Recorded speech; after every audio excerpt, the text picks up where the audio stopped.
Bonjour à tous et bienvenue sur Manu Jordan Foot. Nous sommes aujourd'hui le 3 juin 2026 et l'actualité du FC Barcelone est totalement dominée par le dossier Julián Álvarez. Alors que les négociations continuent en coulisses, plusieurs nouvelles informations importantes sont tombées ces dernières heures et elles pourraient bien changer la perception de ce transfert qui passionne déjà les supporters blaugrana. Selon Jota Jordi, l'histoire entre Julián Álvarez et le FC Barcelone ne date pas d'hier. Dès le mois de février, l'attaquant argentin aurait informé Gilles Marin de son souhait de rejoindre le Barça. Le dirigeant de l'Atlético Madrid lui aurait alors demandé de rester concentré jusqu'à la fin de la saison, tout en lui promettant qu'une discussion aurait lieu par la suite concernant son avenir. Toujours selon cette même source, Julián Álvarez aurait renouvelé sa demande il y a une dizaine de jours, affirmant une nouvelle fois son désir de rejoindre la Catalogne.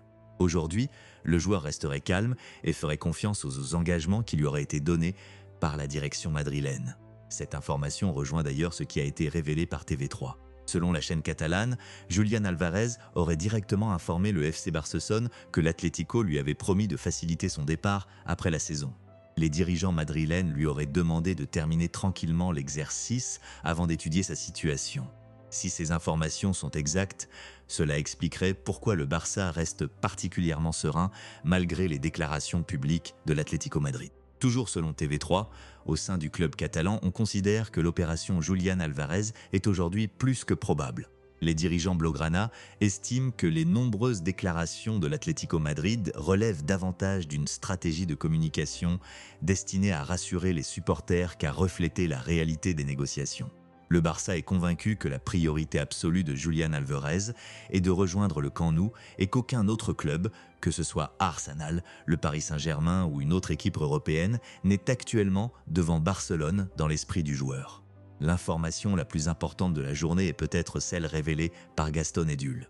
Le journaliste argentin affirme que Julián Álvarez a déjà tout accepté sur le plan personnel avec le FC Barcelone.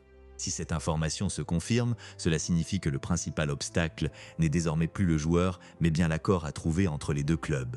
Gaston Edul ajoute également qu'il considère comme très difficile, voire presque impossible, que l'Argentin reste à l'Atlético Madrid la saison prochaine.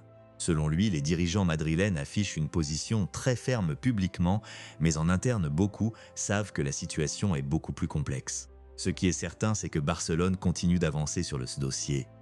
Selon Achraf Ben Ayyad, les dirigeants catalans analysent actuellement la prochaine étape après le rejet de leur première offre, estimée à 100 millions d'euros. Cette proposition a été refusée par l'Atlético Madrid, mais cela n'a pas refroidi les intentions du Barça qui continue de travailler sur différentes formules afin de parvenir à un accord. Une autre information importante concerne les discussions entre les différentes parties. Selon Jota Jordi, Matteo Alemany était parfaitement au courant de la réunion organisée entre Barcelone et Fernando Hidalgo, l'agent de Julián Álvarez. Il aurait même été informé en détail du contenu des échanges. Dans le même temps, plusieurs sources indiquent que l'Atlético Madrid commence déjà à explorer le marché pour recruter un nouveau numéro 9. Un détail qui pourrait être interprété comme un signe de préparation à un éventuel départ de l'attaquant argentin. Selon Ferran Martínez Polo, un moment clé pourrait bientôt arriver dans ce dossier. Tout pourrait s'accélérer lorsque Julián Álvarez discutera directement avec Diego Simeone. L'avis de l'entraîneur argentin pourrait jouer un rôle déterminant dans la suite des événements. Pendant que le feuilleton Julián Álvarez monopolise l'attention, un autre dossier avance en coulisses. Celui de Bernardo Silva. Selon Gigantes FC, le milieu portugais était en négociation avancée avec l'Atlético Madrid mais aurait clairement indiqué que sa priorité absolue était le FC Barcelone. Une information renforcée par José Alvarez qui affirme que Bernardo Silva pourrait même être officiellement annoncé par le Barça au début du mois de juillet. Bien sûr, il faudra attendre des confirmations supplémentaires, mais les signaux semblent de plus en plus positifs. Au niveau défensif, plusieurs mouvements sont également envisagés. Selon Raquin, Joško Gvardiol est un joueur particulièrement apprécié par les dirigeants barcelonais. Son nom pourrait revenir sur la table si certains défenseurs quittent le club durant l'été. Toutefois, Sport rapporte que Manchester City travaille déjà sur une prolongation de contrat du Croate avec une revalorisation salariale importante. Cette situation refroidit naturellement les chances du Barça dans ce dossier. Concernant Jules Koundé, la situation évolue également. Selon Carlos Monfort, le FC Barcelone est désormais prêt à écouter les offres pour le défenseur français. Cela ne signifie pas que son départ est programmé, puisque le joueur souhaite rester en Catalogne, mais il n'est plus considéré comme totalement intouchable par la direction. Toujours selon cette source, Deco étudie depuis plusieurs mois différentes alternatives.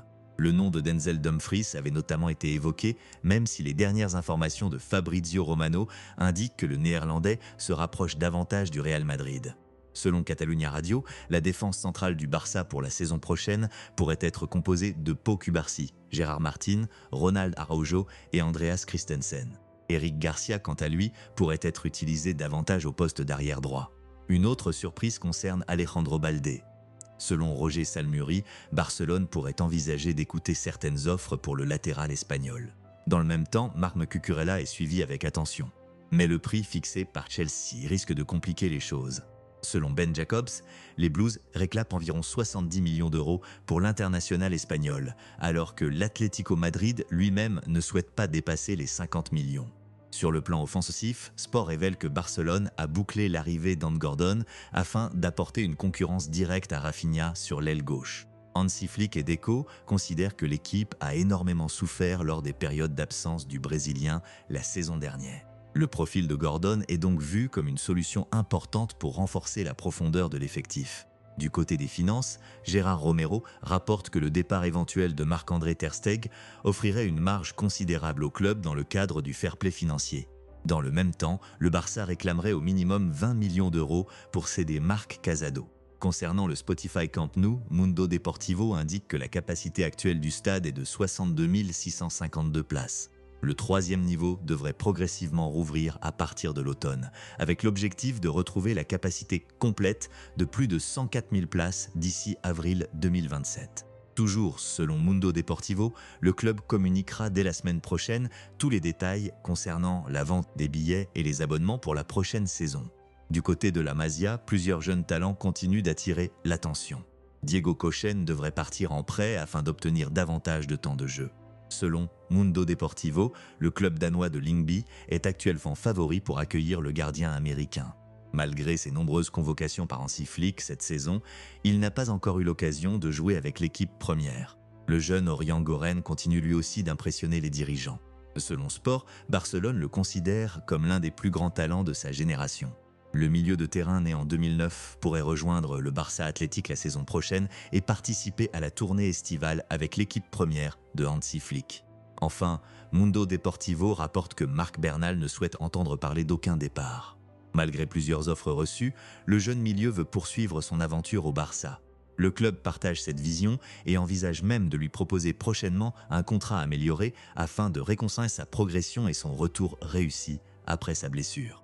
Pour terminer, un dernier dossier reste à finaliser. Selon Sport, Barcelone et Monaco doivent encore régler un détail concernant le transfert définitif d'Ansu Fati. Les discussions portent actuellement sur le pourcentage que le Barça conservera en cas de future revente du joueur. Une solution devrait être trouvée dans les prochains jours. L'actualité du FC Barcelone reste donc extrêmement animée avec Julián Alvarez qui continue de se rapprocher du Camp Nou, Bernardo Silva qui garde le Barça comme priorité, plusieurs mouvements possibles en défense et de nombreux jeunes talents qui frappent à la porte de l'équipe première. Les prochaines semaines pourraient être décisives pour l'avenir du projet de Hansi Flick. Dites-moi en commentaire, pensez-vous que Julián Alvarez sera un joueur du FC Barcelone avant la fin du mercato ? N'oubliez pas de laisser un like, de vous abonner à Manu Jordan Foot et d'activer la cloche pour ne manquer aucune actualité du Barça. Merci à tous et à très bientôt pour une nouvelle vidéo.